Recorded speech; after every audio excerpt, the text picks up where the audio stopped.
My name is Noriko Kazama. The termination of my employment with Qantas was harsh and unreasonable. After working 16 years with Qantas, in 2005 I was dismissed from my job due to my underlying medical unfitness to work. I had a eustachian tube dysfunction. Qantas had treated me poorly, and it appeared that they had forgotten about the length of my service with their organisation. At Qantas, we are a leading premium airline, and our first priority, which is embedded in our core values, is safety. We will never compromise on our customers' safety in all circumstances. We terminated the employment of Ms. Kazama on the grounds that she was unfit to work as a flight attendant to provide this service in all circumstances. This is due to the reoccurrence of her medical issues and also her disinterest to work on the other ground jobs at Qantas.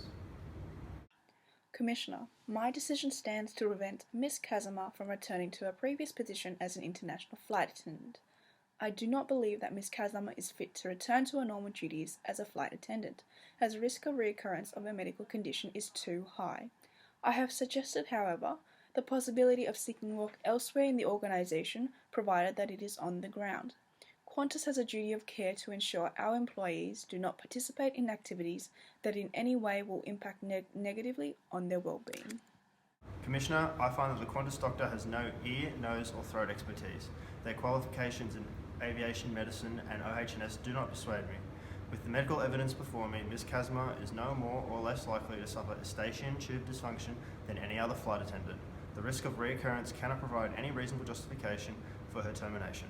Following consideration of the facts presented by both Ms. Kazama and Qantas, the Commission orders that Qantas reinstate Ms. Kazama on the basis that termination of her employment was harsh, unjust and unreasonable, because at the time of termination she was still medically fit for work and therefore there's no valid reason for termination.